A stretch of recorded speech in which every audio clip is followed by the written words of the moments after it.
지난 여름 3개월간의 시즌 6 북유럽과 발트 3국 그리고 이제 마지막으로 폴란드입니다.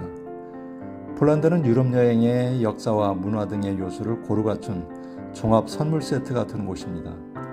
로마의 역사와 알프스 같은 자연, 동서냉전의 비극과 유대인, 다양한 액티비티 등 여행지가 갖추어야 할 모든 요소를 고루 갖춘 곳이 폴란드입니다. 폴란드 하면 떠오르는 인물도 많습니다. 피아노의 신이라 불리는 쇼팽, 퀴리 부인, 교황 요한 바오로 2세, 유대인 학살과 아우슈비츠 수용소, 쉰들러 등이 떠오르는 나라입니다. 특히 최근 우리나라와의 관계가 많이 거론되고 있죠. 아마 제가 유럽에서 본 도시 중 한식당이 가장 많은 곳이 폴란드에 있었습니다. 폴란드의 개요부터 알아볼까요? 폴란드는 유럽의 동부에 위치하고 있고 면적도 우리나라의 약 1.5배 크기에 약 3,850만 명의 인구를 가진 유럽에서는 꽤 큰 나라에 속합니다. 지형적으로는 국토 대부분이 평지지만 남쪽은 산악지형으로 남고 북저의 지형을 이루고 있습니다. 폴란드의 주요 인기 여행지로는 제가 다녀왔던 비와이스토크, 바르샤바, 크라쿠프, 자쿠판의 52행층, 브루츠와프를 중심으로 소개해드리겠습니다. 제일 먼저 들르는 곳은 비아위스토크 또는 비알리스토크라고 불리는 도시입니다. 비아위스토크는 리투아니아에서 폴란드로 들어가면 제일 먼저 만나는 인구 약 30만의 도시입니다. 원래는 리투아니아 영토였으며 동쪽으로는 벨라루스 국경과 가깝습니다. 따라서 러시아 색채가 짙게 나타납니다. 에스페란토의 창안자 자멘호프가 태어난 곳으로 알려져 있습니다. 비와이스토크를 방문한다면 가장 먼저 들르게 되는 곳은 시장광장일 겁니다. 시장광장의 박물관에서 성모 승천 대성당에 이르는 광장에는 늘 관광객들로 붐빕니다. 16세기 처음에는 목조교회로 세워진 성당이지만 나중에 붉은 벽돌의 네오 고딕 양식으로 복원된 성모 승천 대성당은 종교적으로 역사적으로 건축학적인 측면에서도 매우 인상적입니다. 성모 승천 대성당에서 큰 길을 건너면 브라니츠키 궁전과 공원을 만날 수 있습니다. 궁전의 일부는 현재 비와이스토크 의과대학으로 사용하고 있지만 그 앞의 공원은 마치 파리의 베르사유 궁전의 정원을 연상시키듯 매우 아름답습니다. 그리스 신화의 등장인물들을 조각상들이 정원을 지키고 있고 많은 꽃과 분수, 해저까지 설치되어 있고 외곽은 브라니츠키 공원이 에워싸고 있어 산책하기에 아주 좋습니다. 프랑스의 베르사유처럼 광활하지 않으면서도 베르사유가 갖고 있는 모든 요소를 갖추고 있어 천천히 시간을 가지고 만끽하실 수 있습니다. 비아위스토크를 방문하신다면 꼭 방문하셔야 할 곳입니다. 자전거를 좋아하는 저한테 비아위스토크에서 가장 인상적인 것은 시내에 있는 숲이었습니다. 마치 도시의 허파 같은 이 공원은 워낙 넓고 숲이 우거져 있어 걷거나 자전거 타고 힐링하는 데 최고였습니다. 중앙공원 앞의 해바라기 꽃밭과 뒤에 보이는 건물은 비아위스토크 대학 건물입니다. 시장광장 바로 인근에 있습니다. 다음 방문한 도시로 바르샤바에 가는 길에는 오늘도 도로변 숲속에서 너구리 라면으로 점심을 해결합니다.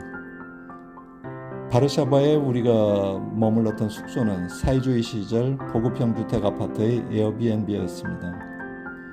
폴란드의 수도 바르샤바. 설명이 필요 없을 만큼 폴란드뿐만 아니라 유럽의 역사에서 빠질 수 없는 곳이죠. 인구 200여만 명의 대도시로 면적은 서울시의 약 90% 정도에 이릅니다. 바르샤바 하면 좋은 기억보다는 전쟁의 상처를 아는 비운의 도시로 많이 기억됩니다. 유대인의 개토로 잘 알려져 있고 독일의 무참한 폭격으로 도시 전체가 거의 사라진 도시 바르샤바입니다. 바르샤바에서 제일 먼저 들른 곳은 빌라노프 궁전입니다. 비와이스토크에서도 궁전을 들렀었지만 바르샤바 빌라노프 궁전에서는 궁전과 미술관을 함께 감상하실 수 있습니다. 왕의 여름별장이었답니다. 그러니 방문 시기는 여름이 좋을 듯합니다. 매주 목요일은 무료로 궁전을 입장할 수 있으니 요일을 맞춰가면 더 좋겠고요. 오늘은 일요일 작은 공원에서 세계 음식 페스티벌이 있었는데 이곳에서 한국 핫도그를 만났습니다. 최근 매장을 오픈했다는 스티븐 핫도그의 젊은 사장님은 한국 핫도그로 유럽에 1000개의 매장을 오픈하는 꿈을 갖고 있는 바르샤바 K푸드의 개척자이십니다. 사장님의 꿈이 꼭 이루어지기를 기원합니다. 바르샤바의 상징 최초의 수식어를 몇 개 달고 살았던 퀴리 부인을 대학 정원에서 만났습니다. 그리고 이어서 방문한 벨베데르 궁전 옆 콘체르티 쇼펜노비스키 피아노의 시인이라 불린 쇼팽의 음악을 매주 일요일 특히 여름에는 12시와 4시에 무료로 즐길 수 있다기에 학수고대하고 시간을 맞춰 공원을 찾았는데 하필 이날은 강풍이 불어 모든 연주회가 취소되어 발길을 돌려야 했습니다. 어떤 사람은 클래식 매니아라면 일생에 한 번 꼭 방문해야 한다고 하던데 아쉬웠습니다. 구시가지와 신시가지를 나누는 경계인 바르바칸입니다. 올드타운은 폴란드의 저항과 부활이 숨쉬는 곳입니다. 완전한 파괴의 모습이었던 바르샤바가 이렇게 복원되었다는 것도 기적이라 할 만큼 옛 모습을 되찾았습니다. 문화과학궁전은 1952년부터 55년 사이에 소련에 의해 건축되었습니다. 42층이지만 층고가 높아 총 230m나 되는 높이를 갖고 있습니다. 크라쿠프는 유대인과 신들러의 이야기가 있는 도시입니다. 유대인들의 개토, 회당 등이 아직도 많이 남아있어 이스라엘 사람들이 많이 찾아오고 있었습니다. 인간의 그릇된 신념이 얼마나 잔인할 수 있는지 인간의 실체, 삶의 의미를 다시 한번 생각하게 하는 곳이었습니다. 신들러는 처음부터 박애주의자는 아니었던 것 같습니다. 한 사건이 계기가 되어 박해받는 사람들에게 관심을 갖게 되었고 결국 자신의 사업체를 이용해 많은 유대인들을 죽음으로부터 구해냈습니다. 그런 비극을 아는 그 사람들은 왜 오늘날 또다시 가해자가 되어 많은 사람들에게 고통을 주는지 인간의 존재는, 인간의 심성은 참 이해하기 힘듭니다. 종교보다 이성이 더 가치 있다는 생각도 하게 됩니다. 폴란드 사람들에게는 삶이 힘들고 지칠 때는 자쿠파네를 생각해라는 말이 있답니다. 어떤 사람들은 삶이 힘들고 지칠 때는 자쿠파네로 가라라고 말하기도 하는데 이 말을 자쿠파네에 가서 그 이유를 금방 이해할 수 있게 되었습니다.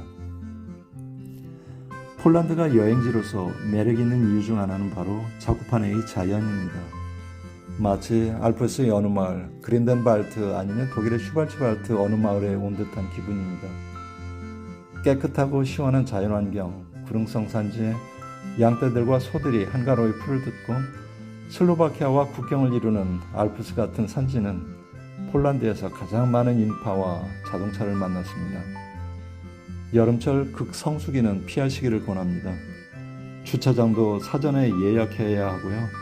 산장 가까이 올라가는 케이블카도 미리미리 예약을 하셔야 합니다. 차가 있다면 자쿠판에 약간 외곽에 스위스 농촌마을 같은 한적한 곳에 숙소를 잡고 머무시면 힐링의 시간을 만끽하실 수 있습니다.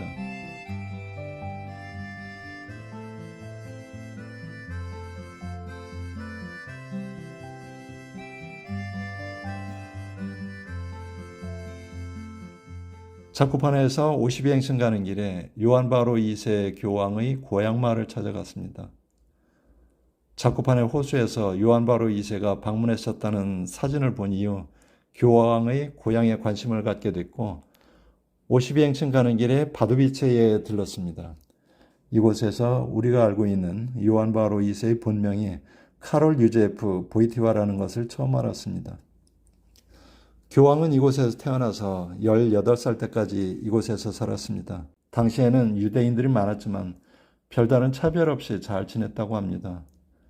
요한 바로 2세가 세례를 받았던 성당을 방문했습니다. 다음에 방문한 52행심으로 가는 길은 마음이 무거웠습니다. 바로 아우슈비츠 수용소가 있는 곳이 52행심입니다. 그 규모가 매우 커서 햇살 따가운 여름날에 이곳을 방문하는 것은 쉽지 않았습니다. 대부분의 수용시설은 사라졌지만 그 구역은 대부분 그대로 남아있어 매우 넓은 벌판이었습니다.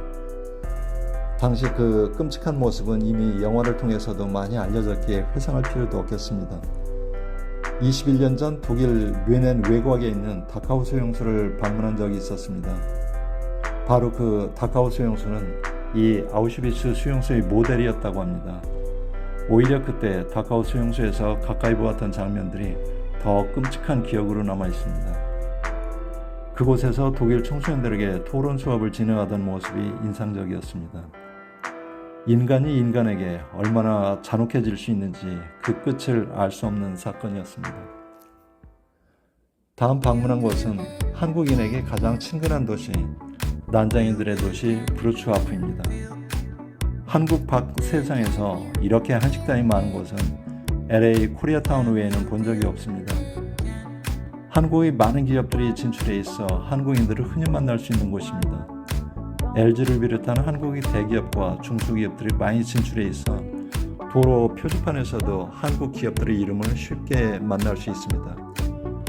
또한 브루츠와프 여행의 재미는 뭐니 해도 길에서 난쟁이 인형들을 만나는 일입니다. 시내 곳곳에 수백 개의 난쟁이 인형들이 있어 지도를 가지고 다니면서 난쟁이 인형을 찾는 투어도 있습니다. 3개월간의 북유럽과 발트 3국 그리고 폴란드 여행의 6번째 시즌을 이렇게 마칩니다. 발트 3국과 폴란드의 동영상이 없어 아쉽습니다. 놓친 고의가 더 커 보인다고. 발트 3국과 폴란드는 힐링 여행을 꿈꾼다면 필수 여행지입니다. 특히 폴란드의 잡곡판에는 복잡한 현대인의 일상에 지쳐 있다면 강추하는 곳입니다. 다만 7월 말과 8월 초의 극성수기는 피하시기를 추천드립니다. 시즌 하나를 마치고 나면 한동안 휴식기를 갖습니다. 휴식기 중에는 새로운 것을 배우기도 하고 다음 여행을 계획하기도 합니다. 다음 시즌은 짧은 여행을 준비하고 있습니다. 시즌 6에 보내주신 성원에 감사드리며 새로운 모습으로 찾아뵙겠습니다. 집안 사정으로 인해 노마다 홀로 떠나는 새로운 스타일의 여행 기대해 주십시오. 곧 다시 만나요.